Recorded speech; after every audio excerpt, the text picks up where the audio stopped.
प्रभु आशीष दे।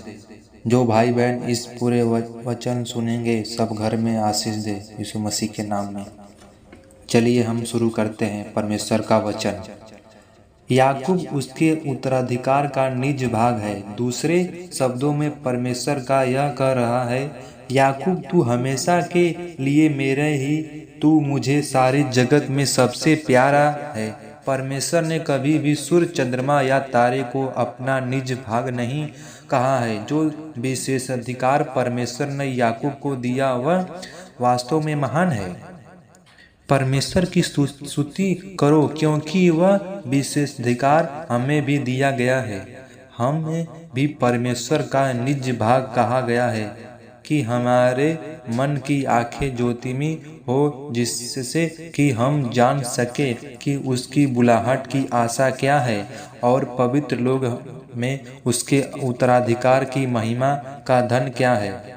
इफिसियों 1:18 में हम पढ़ते हैं। फिर हम बढ़ते हैं। उसने उसके चारों ओर हर एक उसे संभाला और अपनी आँख की पुतली की तरह उसकी रक्षा की। व्यवस्था विवरण 32:10।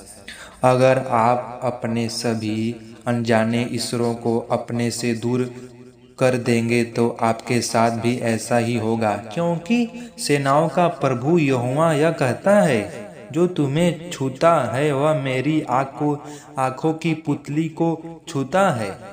जकर्या 2:8 में हम पढ़ते हैं। व्यवस्था विवरण 32:11 में हम पढ़ते हैं, उकाब अपने घोंसले को हिलाता है और अपने बच्चे के ऊपर उड़लता है।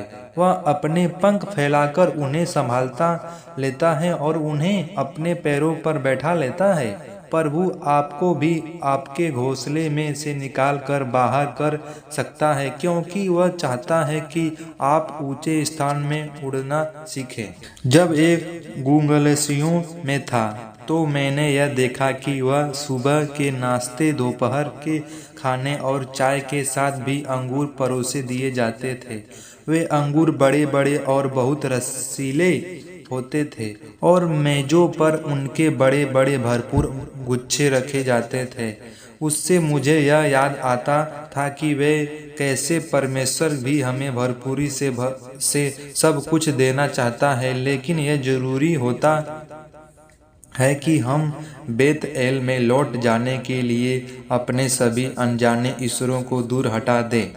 परमेश्वर की आशीष की भरपूरी को पाने का सिर्फ यही एक तरीका है। ऐसा न होने दे कि आपकी पत्नी, पति, मित्र, संबंधी, काम धंधा या भोग विलाप आपको बेत एल में न पहुंचने दे। परमेश्वर कहता है, मैं सर्वशक्तिमान परमेश्वर हूँ। यह ऐसा